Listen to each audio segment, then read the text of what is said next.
Thanks everyone for joining the Hispanic Heritage Month edition of Sip and Pitch, hosted by the Communities of Color Initiative here at NGLCC. I am Tiffany Keaton over here at TIAA. I manage the Business Diversity and Supply Chain Sustainability Program. And now I'd like to introduce each of our judges. Our first judge here is Raul Suarez Rodriguez. He goes by he, him. Oh, and by the way, my pronouns are she, her. He is the Director of Global Economic Inclusion and Supply Diversity at Merck. We also have Lori Rodriguez. She goes by she, her, Supply Diversity Manager, Supply Diversity Office at UNFI. And Lou Rosas. He goes by he, him, Director of Supplier Inclusion, Robert Half. Now let's go over some of our housekeeping rules and guidelines. Each company has 5 minutes to pitch. Only one presenter from each participating company. Judges have 10 minutes for feedback and Q&A. No presentation, no problem. This program is designed to be informal, to provide real-time feedback for your company's pitch. If you're not speaking, please mute your microphones now. Team NGLCC will provide warnings at 1 minute and 30 seconds remaining. This is a judgment-free zone designed to help you enhance your pitch and grow your company. All feedback is shared in the spirit of collaboration, so please have fun.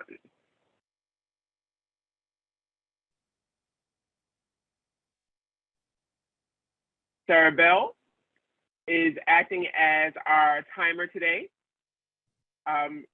Reminder, explain that you have 1 minute notice and 30-second notice, 5 minutes to pitch, 10 minutes for judging and feedback Q&A. Just a quick reminder. Our first contestant is DCAP Media, LLC. Hello, everybody. I have a presentation, so I'm going to see if I can switch to screen share. It says I cannot start screen share while the other participant is sharing. Oh, okay, here we go. So we're going to do tab. Okay, can everybody see my Canva slides? Great. Just because there's been some issues with Canva, I'm not going to do it widescreen. I'm going to do it in the slide presentation. Okay, here we go. Everybody, I'm Daniela Capistrano, the founder of DCAP Media. We're going to be looking at the product roadmap today for my new venture, which is Non-Binary Entrepreneurship with Daniela Capistrano.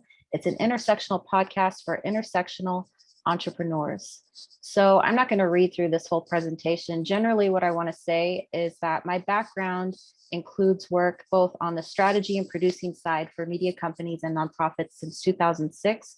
Currently, 2 podcasts that I support and lead digital strategy and audience development on are Translash Podcast with Amara Jones, which just last week won an award at the NLGJA conference in Chicago. And Translash Podcast with Amara Jones right now is a Apple Podcast Spotlight. They only choose 12 per year, and my client is one of them, and I'm very proud of that work with them.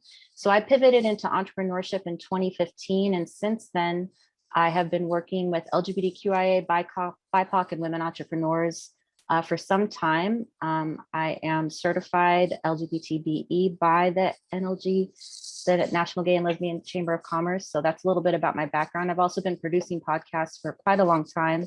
I helped launch the first podcast for MTV News way back in 2006.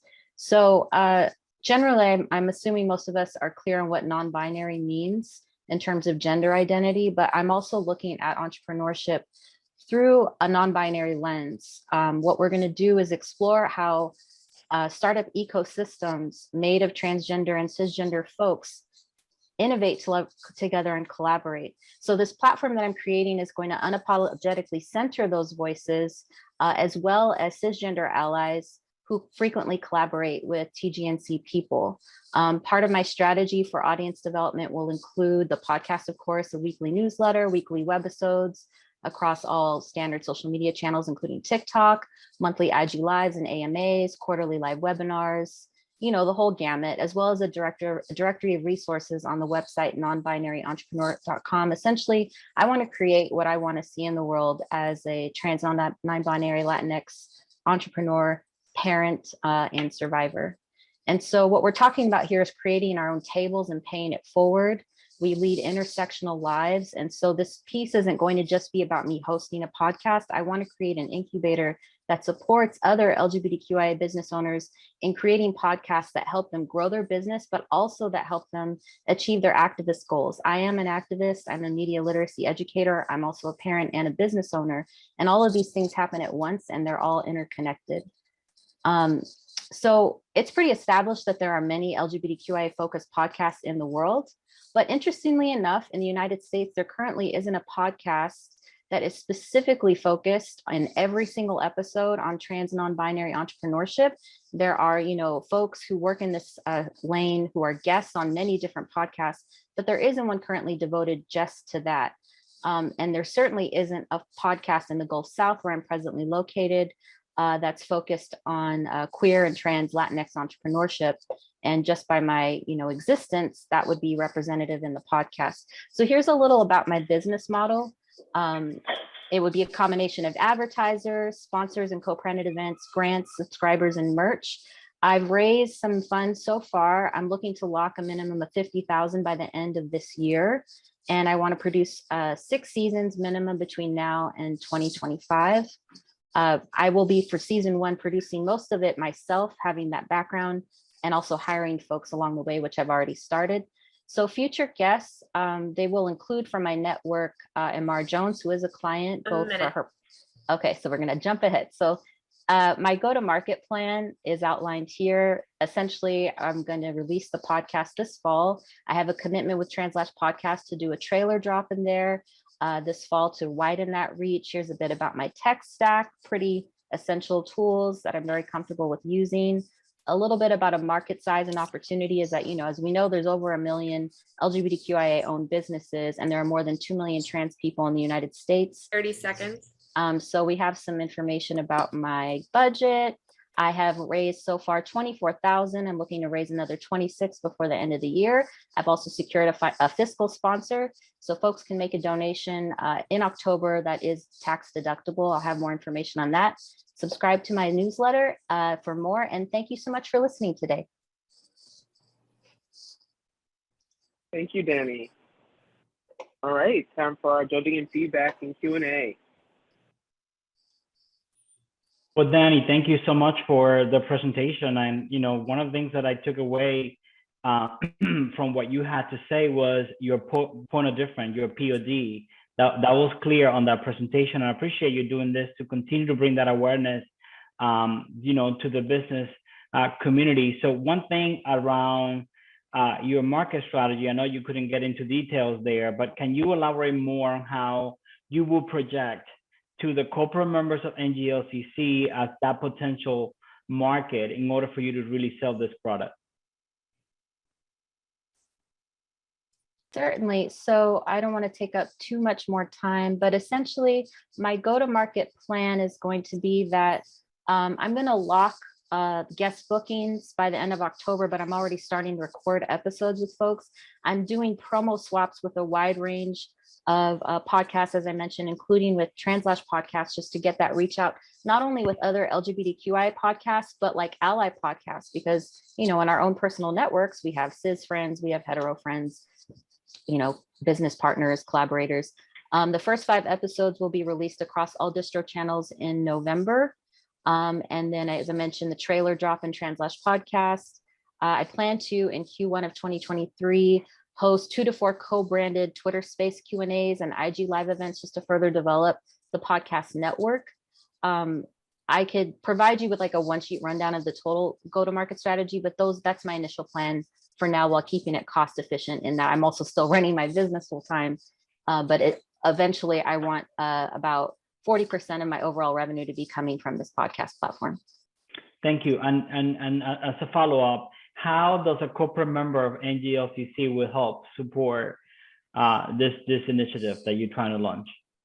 Thank you for asking. So I'm right now doing due diligence on which sort of corporate partners would be like values aligned, right? I don't want to take money or resources from an organization that has a history of contributing funds to politicians that are supporting the over 100 anti-trans bills. So I'm doing a lot of research on who I'd like to align with. I would assume that corporate partners with the NLGCC, NGLCC are values aligned, in which case what I'm looking for, and I had a slide up that I can share the deck with everyone around the different sort of sponsor tiers. So there will be an opportunity for sponsored segments or overall episodes, sponsorship in the newsletter, on the website. There will be many opportunities to do that, as well as advertising for products and services, both within like the member community, but also corporate sponsors. So I'm thinking expansively about the different ways that I can collaborate with them.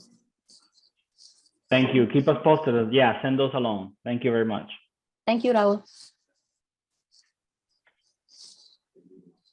So Danny, this is Lori. I have a question concerning when you say the district. So am I majority of the podcast going to be in the New Orleans area, or do you have a broader reach? Oh, the reach is worldwide, in that my company is a digital creative agency. I work with contractors and collaborators around the world. My client list is international. So eventually I want to get to a place where I offer a Spanish language version of this podcast, but first I want to get it really right with the English version. So I'm pretty open to guests from all over the world, but for the first season, I will be focusing on my national network in the United States of trans and queer and cishet ally guests.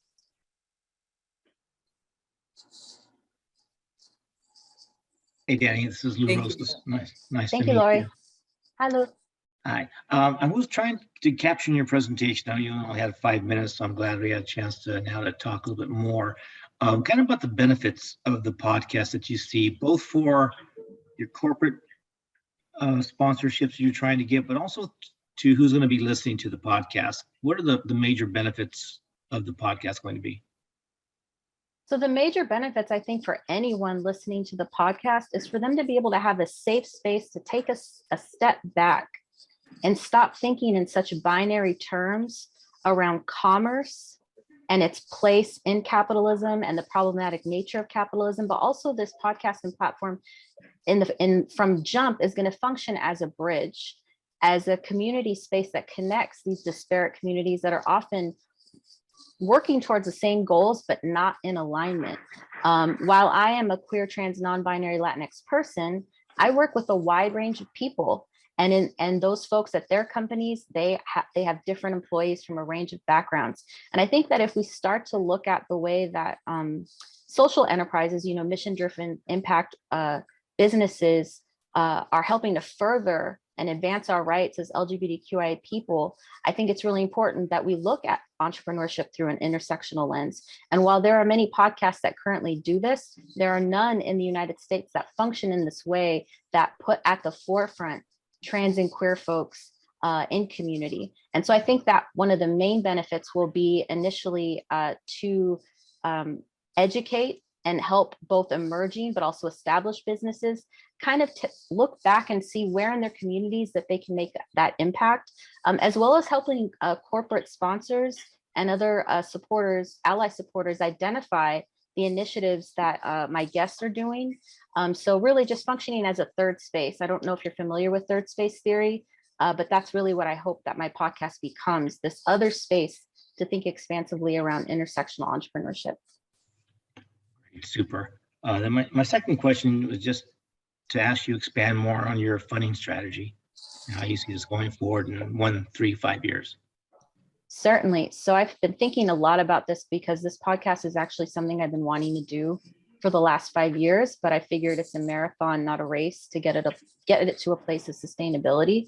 So fortunately, because of my extensive background producing and doing digital strategy for podcasts, I can take on the initial sweat equity of the first season for the needs around production, engineering, et cetera, and marketing. But that's not sustainable, right? Because I'm also running a business full time. So the business model that I'm looking at is a combined funding model of advertisers, both for pre-roll, mid-roll, post-roll ads, working with platforms like Acast to identify co-branded opportunities. I also have an in now, of course, at Apple Podcasts to look at opportunities with that. Then there are, what I'm really excited about are sponsored and co-branded events. So that will be an opportunity for corporate sponsors as well. I want to do a tour for the podcast where I travel the country and record live. So there's a lot of expansive potential there. I also have experience with producing 2 national tours already. So that's in the pocket. I'm also looking at grant solutions, which is why I have a fiscal sponsor now that's being locked at the end of this month for the free ongoing programming that I want to do with local partners and regional partners. So while I am physically based in the New Orleans area, that doesn't limit me to work with partners nationwide and globally. And then lastly, subscriber and merch solutions. So, setting up a Patreon, making sure that I start to build a brand awareness where people want to wear shirts that have slogans from, it's a lifestyle, right? Like whether people consciously are aware it or not, entrepreneurship is a lifestyle. I want to advocate an intersectional entrepreneurship lifestyle. Thank you.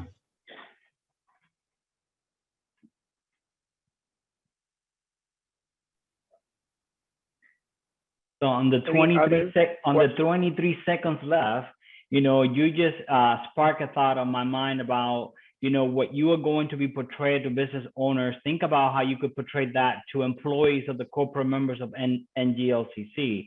Because I think, you bring a very unique type of content that can bring that awareness. And I think, employees, of our corporation may benefit from listening to that. So think about how you could actually expand into that community by producing not a podcast, but a library of whatever it is. I don't know what that is, but I'll leave that up to you. Well, you just hit the nail on the head. One thing that I'm thinking about in the 2 seconds we have left is that I want to have a living, fluid resources section on the website that is available to corporate partners. Because here's one thing, right? We know businesses, corporations are hiring trans people, but we know very little about how they're retaining them and supporting their professional development. And that's important, right? Like if you have a bunch of lower level queer and trans employees, that's fine. But what does your leadership look like? What does your board look like? And I want to talk about the barriers and issues that prevent that from happening. If your culture is alienating your trans employees, well, that's not good. So we have to talk about that and solve the problem. All right, Thank you, Danny, so much. Cheers to that. What are you guys sipping? Okay, sip and pitch. Okay, let's relax. Yes, I'm sipping water, bro. I'm sipping my water today. I hope everybody else is sipping something they enjoy. Thank you, Raul. So next, our second contestant is. Now, make sure I pronounce it right, please. Okay. Is it 3DUF? Yes, that's correct. Okay. Okay. I need to, in order to share my screen, you need to stop sharing yours. There you go. 1 second.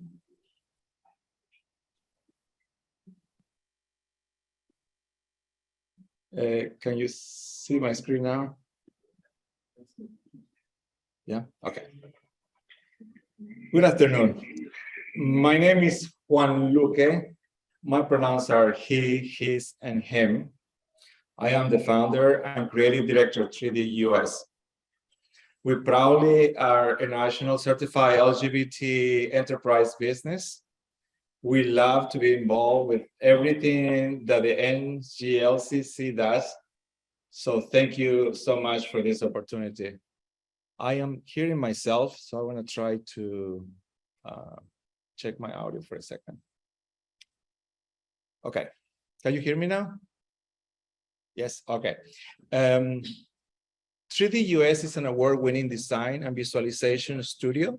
We take ideas and projects and transform them into beautiful images and films. We like to say that we give voice to the unspoken architecture and world. We help people understand complicated projects and ideas in one shot.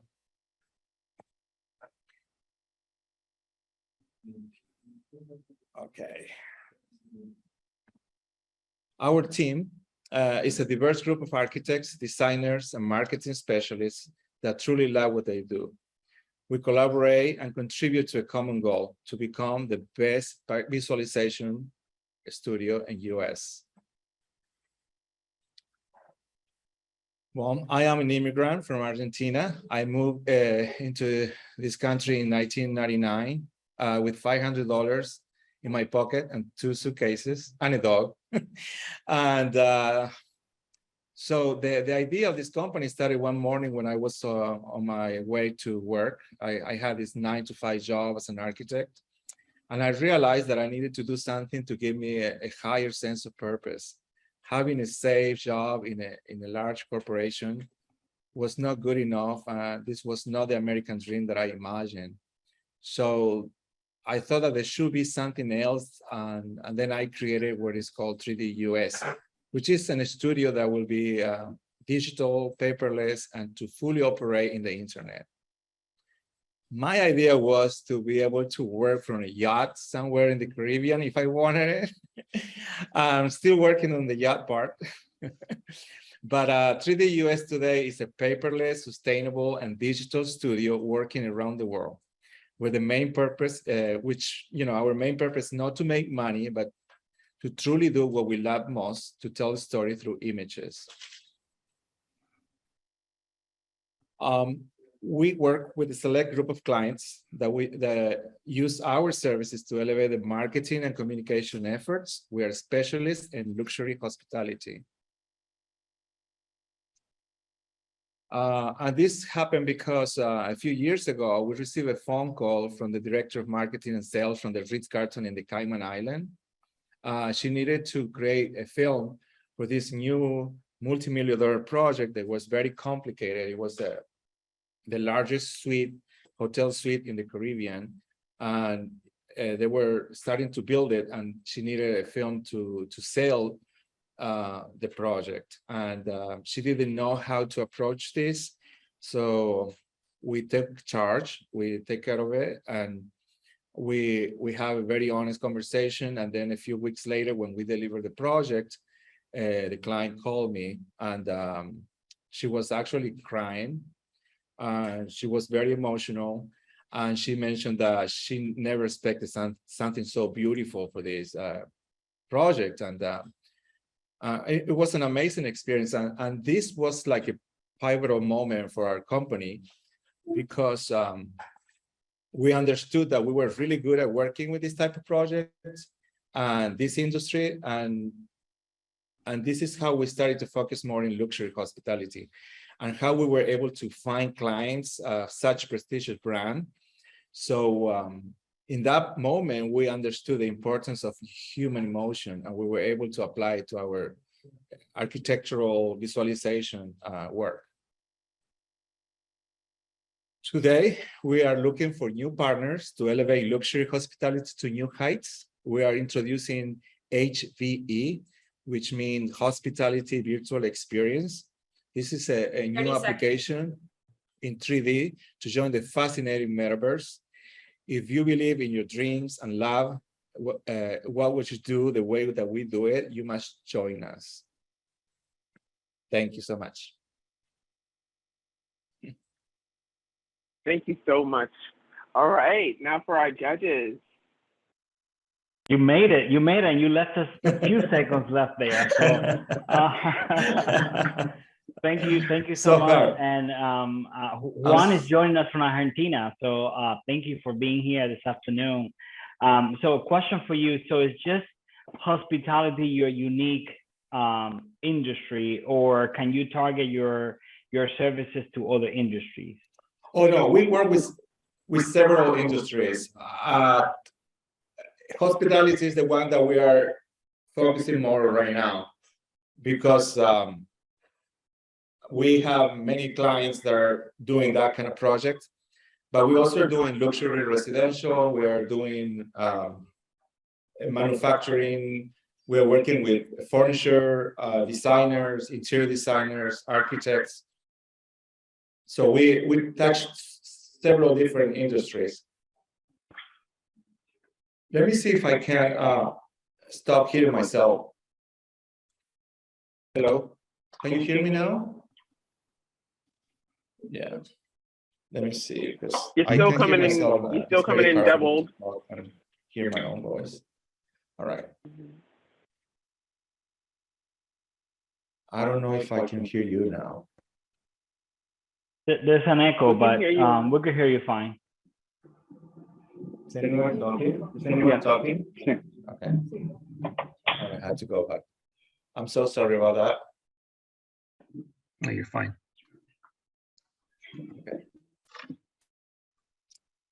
So Juan, in addition to that, when you have worked with this, clients that you share, how you work directly with them, or how you work as a subcontractor or a tier 2 supplier, working with whoever the general contractor is to really, take, to your point, take the project to a new height? Usually, there's different situations. Sometimes we work with director of marketing and sales in each hotel, in each property. Sometimes we work with the developers of the project, which is a different group. And sometimes we work with the architects. In this particular story that I told is, I was working with the director of marketing and sales of the hotel. All right, thank you for that. Oh, no problem. This is Lori. I had a question when you talk about like manufacturing. So have you had the ability to design like distribution centers, offices and things like that? I'm curious from my own Yes, we personal do. purposes. No, absolutely. We understand. Yes, we have experienced so many different type of projects where we need to develop models for factories or to show different production processes, because we can do animation and we also can do images. Basically, we can represent anything from a microchip all the way to a large city. In this moment, for example, we are developing a map for the Cambridge and Boston area, where we are representing all the important buildings from all the most important companies, technological companies, universities, and also restaurant that is going to be working together with the Marriott in Boston. And we're working in this, it basically is something that people can interact and they can navigate around the city and be able to find what they need in a very visual way. So our range is really cool. Right. Our range is very, very large. Basically, the way we think is anytime that a client calls us with a problem, we like to listen to them and then we come up with some solutions and ideas and we start working from there based on every client needs, which never are the same. They're always different. So basically you take the ideas and or the plans that may have been developed already and put them to life. Exactly. Yes. Okay. For example, we do what is called pre-construction visualization. Basically, we create images and films of buildings that don't exist yet. And also we do, with hotels right now, we're doing visualization of rooms on spaces that already exist, but they look much better in 3D than real photographs. So they're replacing all the photography in their websites for actual renderings, because what is happening is when we develop these models, we are able to make changes very quick. And if they decided to replace the color of the pillows or they replace the lamps, we can quickly switch those elements and we can update the image without having to create a huge production. And which is more common use in furniture, because furniture companies right now, where they're showing their websites mostly 3D renderings, they are not even producing those furniture because they have, for example, like one chair in 40 different colors. We can do that with a click of a mouse. They don't have to fabricate the chair. They don't have to take photos. And we also create environments in the background, like factories or like a corporate office space or something that is very expensive for a photographer to get. And we can build all that in 3D and we can display the products the best way they can actually show it. Thank you. I'll give Lou opportunity to ask his questions. Thank you, Lori. You're welcome. Juan, how long has 3D US been in business? Well, we have been in business since 2007 with different names. We used to be called Art Solution, then it became 3D Graph, and now we're 3D US since 2016. So with your focus on the hospitality industry during that time, how did you pivot your company during the pandemics and when no one was traveling anywhere? For us was actually at the beginning was very difficult because a lot of the projects that we have, especially we have a few restaurants in airports, in the international airport in Atlanta, they were canceled, so we lost those projects. But then after that, what we noticed in the hospitality industry, they use that time to renovate their properties. So a lot of the hotels that were closed actually, where they were renovating the properties to be able to open, because it's very difficult to renovate a property while it's open with guests. So that was amazing what happened, and we were able to actually do a lot of work on those kind of projects during the pandemic. And what the great thing about us also is because we started this business since 2007 to be basically to be done in the internet. We didn't need like a physical space to go and work. We already were used to this type of communication through different applications. We always have all our files and all our production folders, everything is in the cloud. So we really don't depend on a physical space. So it was very natural for us to continue to work the same way. Good, that's good. Any other questions or comments? I do. So Juan, tell me more how you are when you do this, when you do this work, how you're looking at digital accessibility, meaning how you're taking care of those that had disabilities, and how you're doing that work to fulfill the needs of those that may not see what you put in place. Right. But unfortunately, most of what we do is very visual. So it's a very limited stand of the disabilities. But what we're trying to do is to be very conscious. And usually when we work with different architectural projects, they already are considering the use of ramps or different ways of access to give better access to the buildings. And we like to pick on those details when we do our images, and we show them, display them in order to make it more socially acceptable, more open.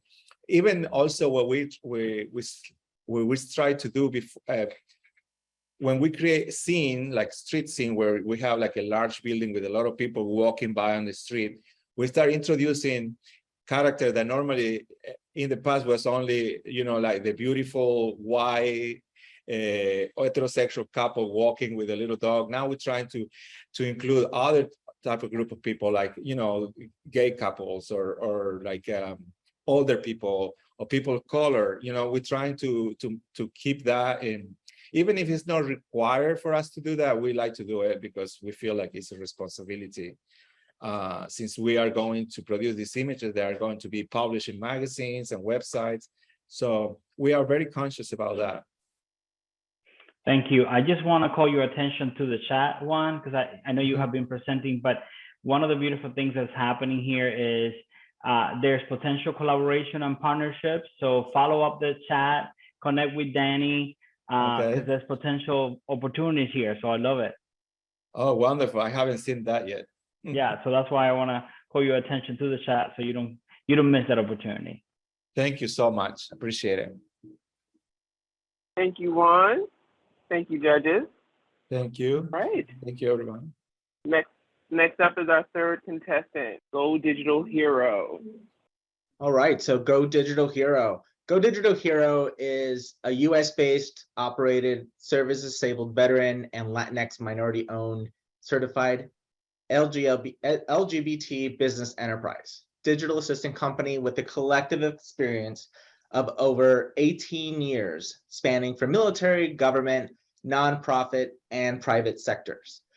Go Digital Hero is also a proud member of my affiliate chamber, the Miami-Dade Lesbian and Gay Chamber of Commerce. So we are also certified through Disability In as well as NOVOBA, and we are a certified LGBT business enterprise.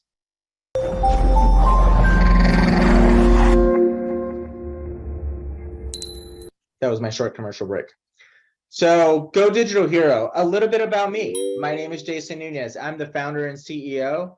And the reason I joined and the reason I created Go Digital Hero was because serving under Don't Ask, Don't Tell and serving after Don't Ask, Don't Tell, there was a continuous yearning for freedom, a continuous yearning to be my true and authentic self that I could not be.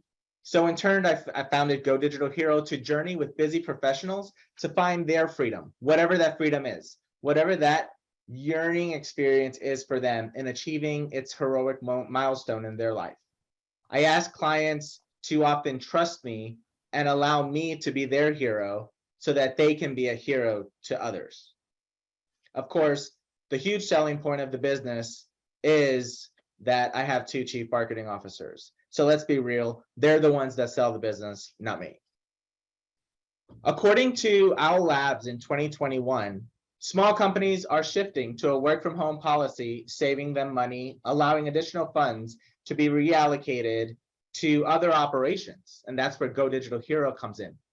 We're fully equipped with the tools, knowledge, and passion to help you thrive both at home and at work. So what do? Well, we do this in 2 ways. The first is we save you money. Businesses, when hiring, pay salary, pay taxes, benefits, PTO. Yes, businesses are paying folks to be off. And then if you hire a Go Digital Hero, on average, the price is nearly half of the price that you would pay for an in-person assistant. You pay exactly for the deliverable you're getting, whether that's a clear inbox, whether that's travel arrangements, whether that's your next vacation. You don't have to pay us for us going on vacation. You don't pay us for holiday pay. You don't pay us for recruiting, hiring, training. The second part of what we do is we save you time. We save you time so that you can be free to do the things that matter most to you, so that you can experience the freedom that I had becoming a founder and CEO of an LGBT-owned, veteran-owned, minority-owned company. That freedom is not mine. Well, that freedom is mine, but the freedom that I help our clients is yours, whatever that is to you.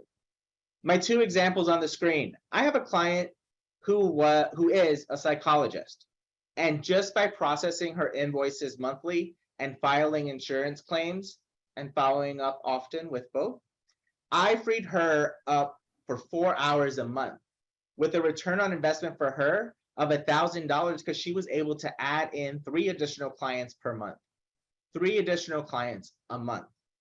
That is income that means the world to her, where I became her hero. So she can be a hero to her clients. The bottom example is of a stay-at-home mom. She is a systems generator, freelance work, and I do a lot of inbox management for her and self-care because she is a recent mom. So freeing her up about 2 hours a quarter, the return on investment for her was self-confidence. She did not have to sit on the phone and monitor calendars to book her next hair appointment, her next massage appointment, or her mani-pedi. So that is what we take on. So in 60 seconds that we have left, or did you say 30? Now 15. Perfect. So Go Digital Hero has a wide range of clients. Bottom line, let us be your hero so you can be a hero to your team and family. And so that you could experience the freedom that I experienced serving in the military before, after, Don't Ask, Don't Tell, into Triumph, which is becoming a LGBT-owned, veteran-owned, minority-owned digital assistant company. Thank you. Thanks, Jason. Now for our judges. I'm ready. Thank you, Jason. Thank you for your service, and thank you for all those diversity certifications that you and your company carry. So tell me more. I wasn't clear on your business model in terms. So are you taking work from companies or from small businesses who's your target audience and how you manage the activities that you do within your business, right? Because I would like to understand how scalable your business is if you happen to be, pitching to a Fortune 500 company. Yeah, great question. So right now, having been in business for a year and 4 months, I'm doing all the work myself. Digital hero is myself. Digital hero is my husband who takes care of the back office. Digital hero is my momager who makes sure I don't spend money I don't have. And then of course, my chief marketing officers who kind of keep me busy. The work that I do is whatever it is that is time consuming and tedious for you. My clients range from a stay-at-home mom. I also have a client with a large corporation you may have seen on my last slide with Fiserv. One of my clients is an executive at Fiserv, Clover. And the time management, the work that I do for them is more of inbox management so that they can focus and respond to the things that matter most to them.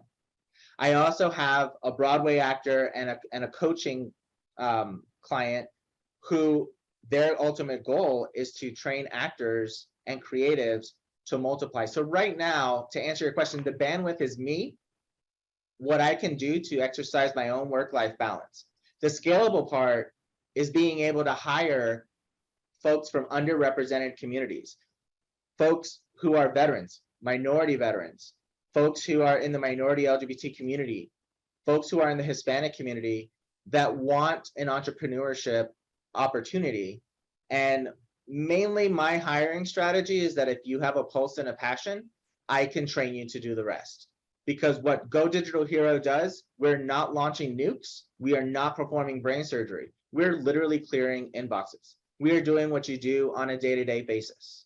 So the scalability, what I'm in right now is the entrepreneurial growing pains where I have the work, I have the clients who want to come on board. I just don't have the bandwidth in my day, if I'm preaching work-life balance, for me to strain my work-life balance to be able to accommodate others. So I don't have the funding to hire more folks, but I do have the clients to back that work up if I'm given the opportunity, for which I've been applying for grants left and right, and all the opportunities that come with the local Chamber of Commerce, all the way up to Novoba and national grant certifiers.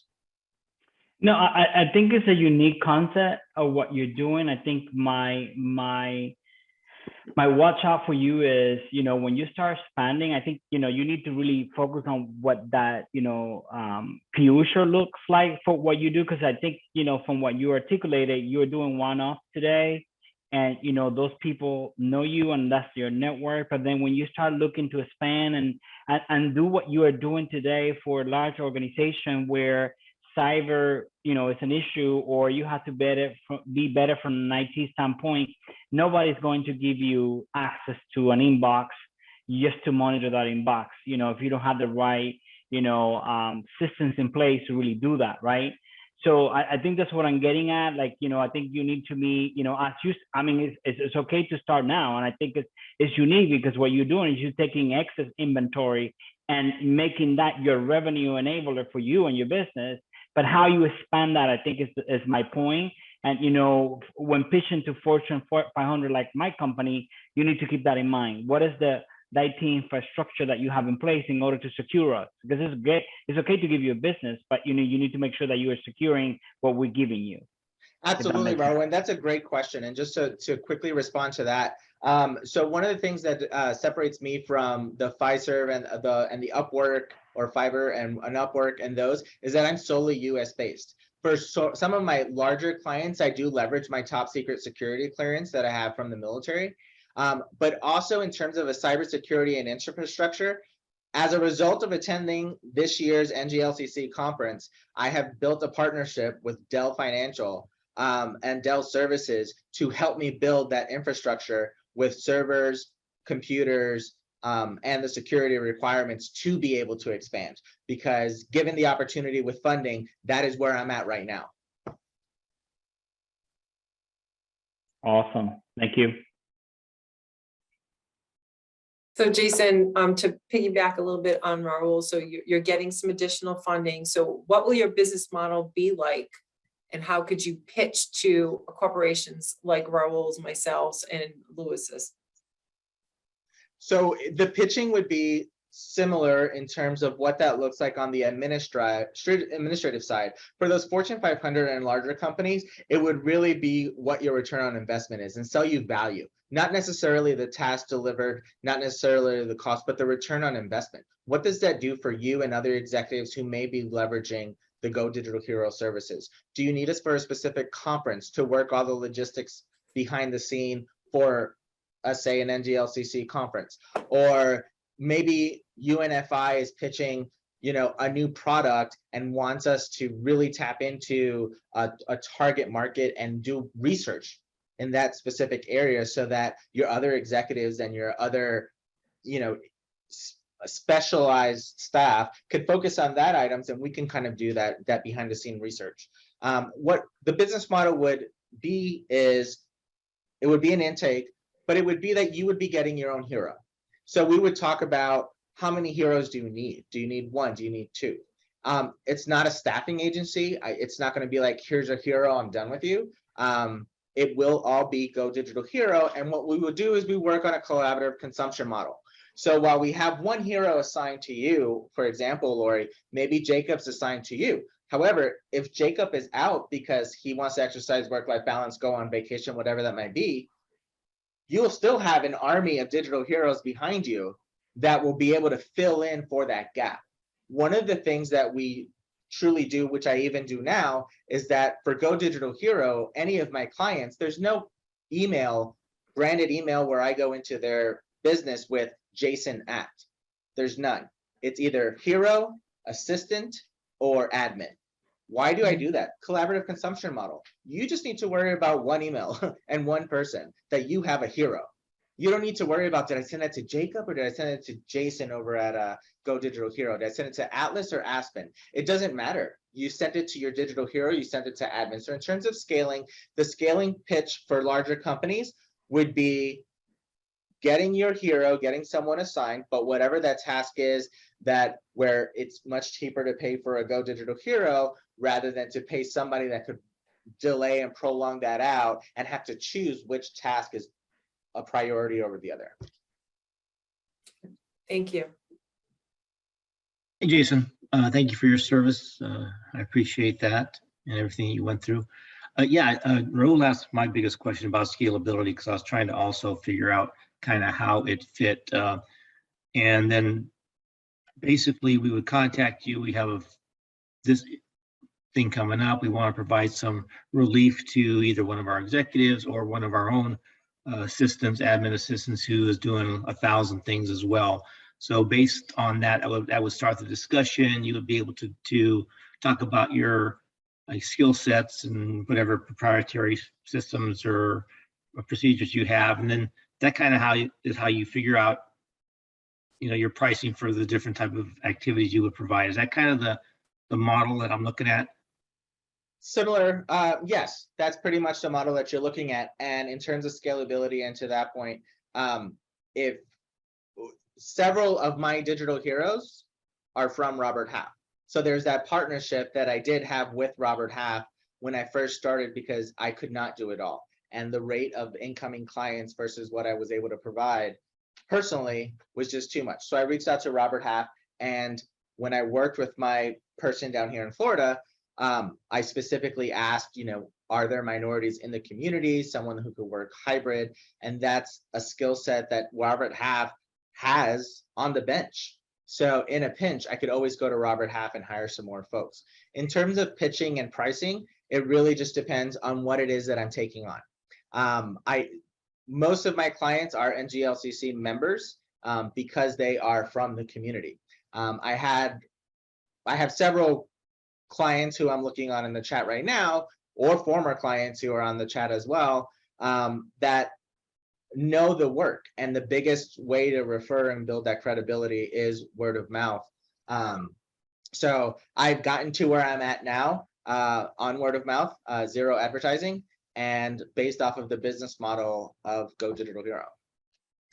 it's interesting. I'm almost thinking about franchises of Go Digital Hero is kind of part of your business plan. If let's say someone wants to start their own business, but they don't want to do a bunch of stuff, this may be something that is in their wheelhouse. So let me be a Go Digital Hero franchisee and I can do it in my own area. So just a little, as you go forward down your path as a way to get additional funding sources, you maybe look at that as well. Interesting. Food for thought, definitely on my list of things to look into. But again, thank you all. Thank you, NGLCC, for the opportunity to pitch. Lori, Raul, Lou, Go Digital Hero, US-based, LGBT owned, minority owned, veteran owned, digital assistant company, here to serve. And there's my Popple QR code if you need it. Thanks, Jason. And thank you to the judges. Now we're going to move into our closing thoughts and community conversation in just a few moments. Make sure you're sipping on something delicious.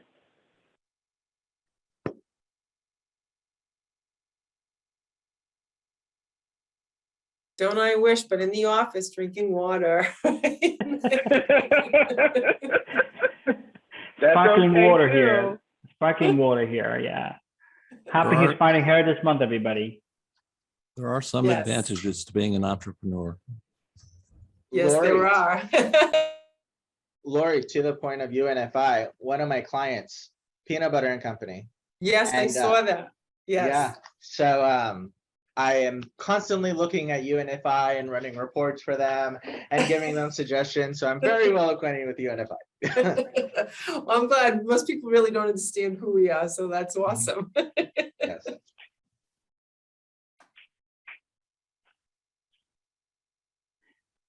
And if it's all right, I do have a question to kick off these closing thoughts, community and conversation portion. Question for Jason. Now, with all us corporates on the line, many of us also are multi-hyphenates who have small businesses or thriving mid-sized businesses, as well as our corporate jobs. So please don't take this as an aside or anything like that. But I'm wondering, do you even want corporate clients, Jason? Or do you prefer to duplicate the model that you have where you're working mostly with individuals, maybe very, very busy individuals, and doing more like Lou said, which is franchising that model? That's a great question, Tiffany. And the way I'd answer that is eventually. I think at this point, I appreciate my clients, specifically Fiserv, who has welcomed me into their network. And while I'm a virtual assistant, their headquarters is a little bit like maybe a block away from where I'm at physically right now. So my client within Fiserv has taken me along with him and kind of showcased me, here's my digital hero. And that has opened up many doors, but it's also opened up doors to what a corporate virtual assistant company would look like.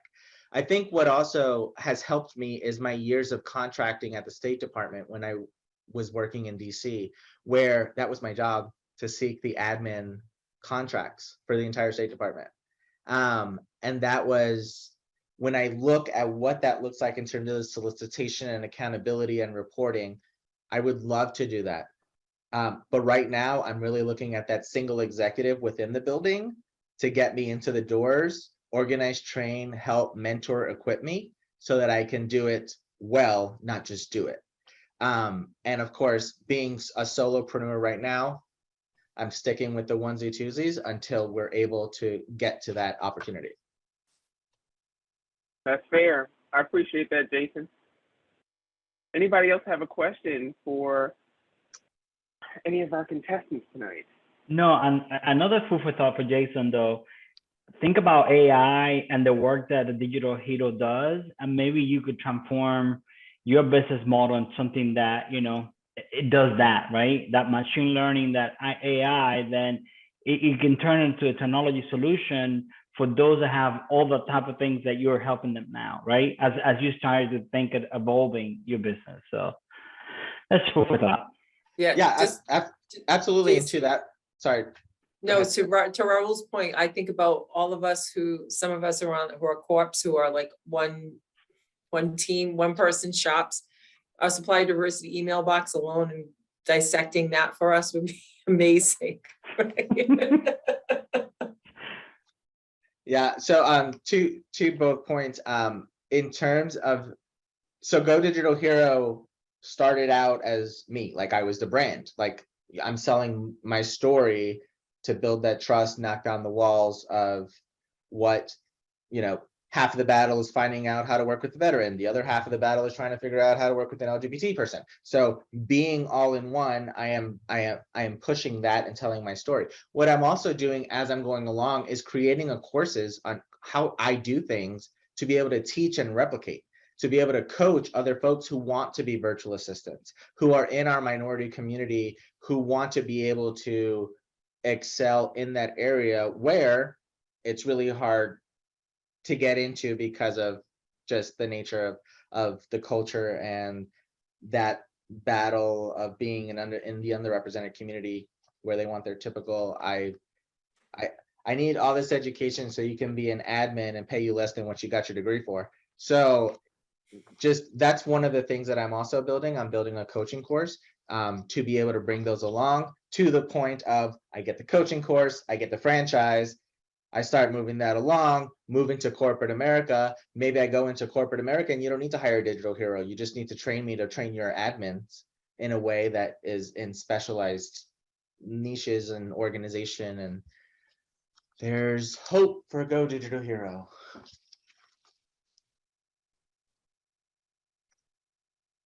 I believe that executive administrative assistants, no matter what level, administrative assistants literally run the organization. Without them, most things will not get done, if anything. So it is a absolute fact. Behind every executive is a great admin assistant. That's for sure. And they all swear by them. Yes. Absolutely. So, Tiffany, we're still just waiting for that one, okay?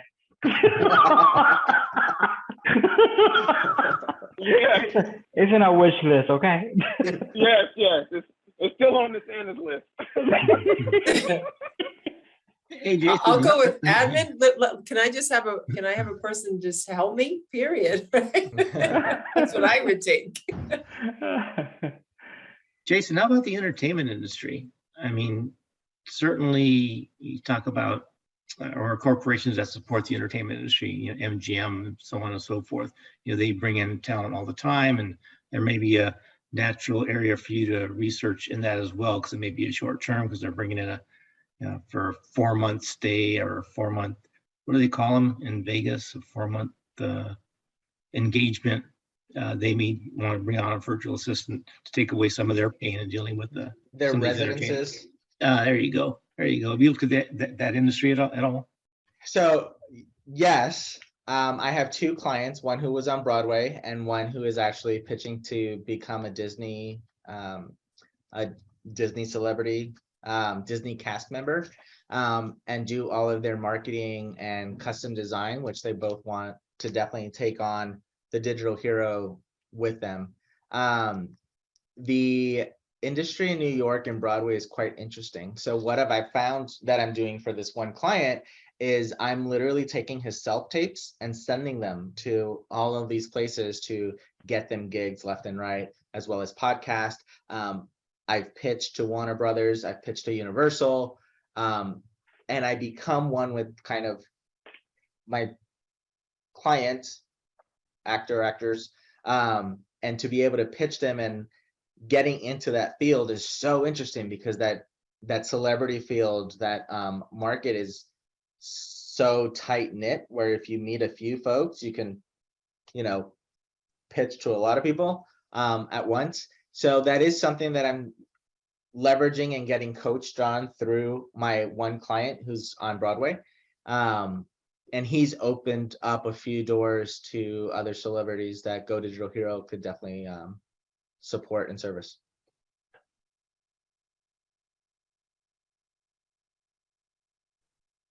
The chat is alive and well. Go ahead, Jesse. I'm sorry. I was going to say the same thing. There's a few questions for Danny here. Danny, if you'd like to answer any of them live here. Oh, yeah, sure. I've been trying to respond to them as they come in the chat while also listening to folks. The one that I didn't get to, I think, was Elena's question about say more about aesthetic and IG replays. So the content model for Meta for Instagram is constantly shifting. And as you're probably aware now on Instagram, your content isn't really going to be seen by folks who don't already have notifications on for your content unless it's a reel, because they're pushing reels so hard. Fortunately, the length, the runtime for reels has also increased. IGTV actually technically doesn't exist anymore. They've converted it now all to reels. That could change again, but for right now it's reels. And so what that means is that, yes, you can upload a long video, but more so you want to think about the format and the execution. So like, it doesn't make sense now as much to upload 16:9 content. You really want the portrait mode to get the full effect. And in terms of how you can represent a podcast on Instagram, you can now, upload the entire episode if it's up to like an hour, or you can do it in excerpts. But yeah, it's just important to always have your finger on the pulse of their shifting content model and their algorithm. So basically with any piece of content now that you're sharing on Instagram, you want to, as much as possible, both on the content itself, but in the description, be encouraging people to save and favorite your content, to turn on notifications, because otherwise they're just not going to see it. But it being a reel makes it a little more likely that they will. I could say so much more, but I'll leave it at that. Thanks, Danny. I appreciate that. That's helpful because, I post to Instagram and I wonder why the dial is not moving. And video scares me. So So one thing that I would note to address to your points, one about feeling like maybe it's a shout in the void on Instagram, that you're putting all this effort to create like quality content and then it's not being seen. Well, something that can help you from more an organic reach perspective, and this is to anyone who's listening, is that if you take a minimum, and if not you, a VA, of 10 minutes a day on each one of your channels to do what I call social listening and interactions, literally 10 minutes will change the life of your brand and your audience development strategy. And by that, I mean, you're going to be thoughtful about responding to the comments on all of your posts. If you ever get them from folks, engage with them, because you're trying to create a feedback loop. If people feel that they're commenting on your content and you're not even reacting to it, then why would they keep doing so? Then you also want to make sure you're commenting on their content. And so this can be cumbersome, right? Which is why it's good to have someone in your team who can handle that, because it's about consistency. And over time, the algorithm starts to notice that more people are commenting. It increases your relevance score with Meta and with IG. And in particular, making sure that you're encouraging people, like I mentioned, to save content. So just like sometimes people are like, I don't have time to engage on social media. You have 10 minutes to look at your feed. Why wouldn't you have 10 minutes to be active on your own channels, right? 10 minutes a day, change your life.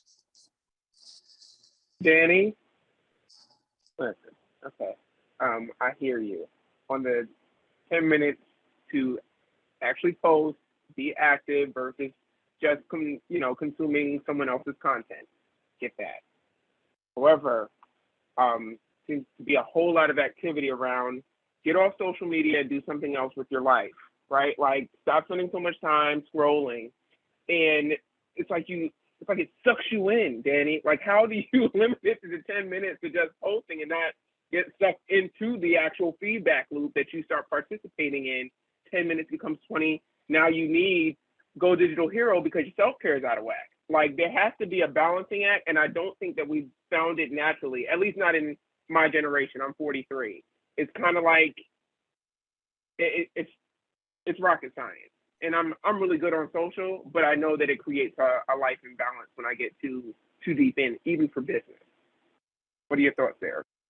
Briefly, I'll say that I appreciate your self-awareness around the rabbit hole we can all dive into, right? So it's really approaching it from, honestly, I think an analytical mindset of like, this is the end goal. So if I know that I should not be the one to do this on my team, what I'm going to do is hire a contractor to do it. I'm going to give them a brand standards guide so that when they're speaking in my voice for me, it's on brand always. You want to make sure you're not just giving the keys to the castle to anyone to go speak on your behalf. You might think, oh, it's nothing. It's a Facebook comment. It's an Instagram comment. What if what they comment is problematic as F and get you into trouble? So give them guidance. And then if you're like, I'm not ready to have someone speak for me, well, the other thing is that there's a bunch of apps out there. A lot of them are free that are like your hall monitor. They will shut down your stuff and lock it after a certain amount of time. So you can just set that and put it in your calendar, set reminders, create tasks in your calendar of, you know, this is when I'm doing my interactions, or this is when I'm having an assistant do them. And I swear, sometimes people are like, it's just so much. If you can commit 10 minutes a day, it'll make an enormous difference. Thoughtfully, social listening, and interactions. So what you're saying, Danny, is that you have like a cheat sheet of exactly how to do that, right? That you can send out a URL that takes us to your website. And we can just kind of plug and play? Like, is that what you're telling me? That Yes, you have part of my something that will ease the services burden? is to help folks with that. I can, as a courtesy, give you a few tips, but that's, you know, right, that's my IP that I've gained after years and years. Oh, I'm happy to absolutely. send you some additional like so basically there are some general things that literally anyone can do that's going to help them. But the more that I know about your business and more and your goals, the more that I can be like, these are the accounts that you should be engaging with. These are the people who have made it clear they're open to DMs around partnerships. These are the brands that are looking for people like you to do sponsored posts. I can be more strategic. I like to think of myself as a spider. I love spiders. People shouldn't be afraid of them. Like, respect nature. They're part of our ecosystem. This is why I'm also not for everyone. And if you think about it, spiders, they weave their nets, right? They're spider webs, and they get people to come to them, right? And because of the way that they weave it, not everyone can come to them. Like, they're not trying to trap an elephant in their spider web, right? Like, there's intentionality around it. And some spiders are trying to catch like large animals. So enough about spiders, but yes, I can send you some tips for sure.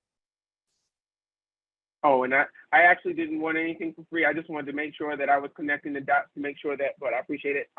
Danny and Jason, I see the connection for not only the small business owner, because all diverse owned businesses are not small, right? So for the small business owner, the solopreneur, as well as the these larger organizations, wanted to get an idea of how it all fed in. And I've heard so many groanings about the social media universe and how difficult it is to stay focused. So outsourcing that sounds like a great idea if you, of course, have someone who will that you can trust and who is an expert. Yes, Jason. Yeah, so one of the things is several of my clients have wanted me to build out a social media tracker for them. Well, one of the things that goes into building out a social media tracker is trying to adapt and learn that voice of the client, which means you have to go back into what they have. And it is something where I've been able to create outlines, but then to go back and actually write copy in their voice, I could do that much better with images than I can with words, because there's not too much lost in translation on images.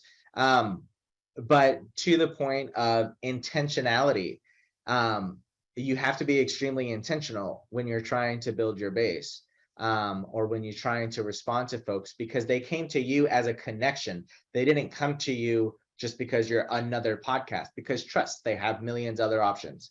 The same way with the VA, like if you looked for me and you asked me for an appointment, it's because you are intentional about my business model, who I am, why you want to work with me. Because trust, you have several more cost-effective VAs in other parts of the world, different platforms, but you chose to come. So we may be something to many, but we're not it to everyone. So intentionality, both on getting clients as well as responding to potential clients, is extremely important. Thanks, Jason. I had a question for Juan. Yes. So I'm not familiar with architecture outside of what I like to see. So this question might be pretty lightweight, but how does a small business, a solopreneur, even engage a company, or is that just not what you do? Is there no alignment? It depends on what kind of projects you're working on and what is how do you want to use our services. We have clients that are small, they have very specific needs, and we have projects that are not so large and that we can resolve in a matter of days. Let's say, for example, if you're an entrepreneur and you are designing like a new like a hair dryer, and you don't have the money yet to produce this object, and you wanted to start working in the marketing, having your social media going, so we can use your design and build this image for you, and then you have material in order to start selling your product before it's built. So it happened to us Got in it. the past. Mhm. Okay, So so yes. make sure I understand. So basically, like so you can create the 3D version of something that is obviously 2D for, let's say, a patent Exactly. of a product. Yes, and Got we it. make it look Okay. very, very real. We are able to put all the right finishes and materials and reflections, and also we create environments where this object is located, so you can see the object already interacting with the real world, which is very important for people to really want to desire that particular object or space or building. So Now, have you basically, found that the clients that that want a small project like that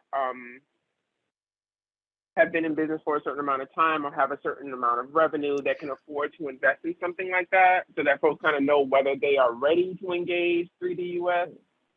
right.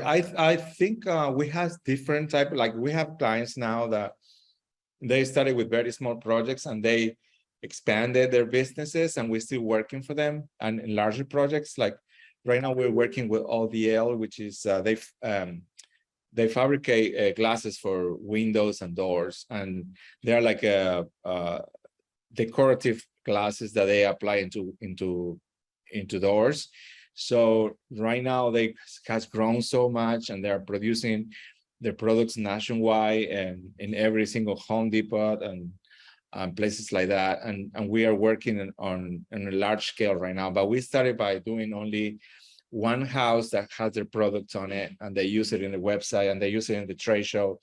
And that's how they started. And, after years of working with them, now we are growing basically with them, at the same time, because we also started we were like 3 people a studio, and now we are 11-person studio. So what is kind of like we're trying to expand right now because we have some limitation in the amount of work that we can do because of the amount of employees and the amount of computers that we have and the space. But we're expanding slowly because we don't like to become a company that produces a lot of volume and lower the quality. So we are always focusing on keeping the quality super high, the highest that we can. And as we grow slowly that way, we can incorporate more people. It takes us like taking like a real artist into our studio, take about 3 to 6 months to fully train them and make it produce the quality that we expect. So it's a process that we have to go through in order to have a very efficient and creative team. I appreciate that, Juan. One of the things that I must say I adore about the supplier diversity ecosystem is how so many businesses have grown together. Whether they met in the space or not, it is quite beautiful to see. And I've only been in this space for 5 years. So to hear that, Juan, is, when I see your presentation, I'm like, whoa, he's way ahead of like so many of the business owners that I know would probably want to engage him, which is why I said, is there like a revenue threshold that is like your ideal client? But to hear that 3D US has grown with many of their clients as they began as a startup. That's comforting. Yeah, I agree. And Right. I appreciate you said that you don't want to jeopardize quality. And I think that's important. I think that's another, to Tiffany's point, a key point with our diverse suppliers. You guys are innovative, Yeah. you are agile. So you'd really, that sets you guys apart. So so I appreciate that. Thank you for that. So I wanted to say goodbye. I had to drop off. It was a pleasure serving as your judge for today's Sip and Pitch. Continue to celebrate the heritage of those that are Hispanics and Latino. Feliz mes de la herencia hispana. Thank you so very much. Have a Gracias. great weekend. All right. Thanks, Bye. Raul. Bye. Thank you.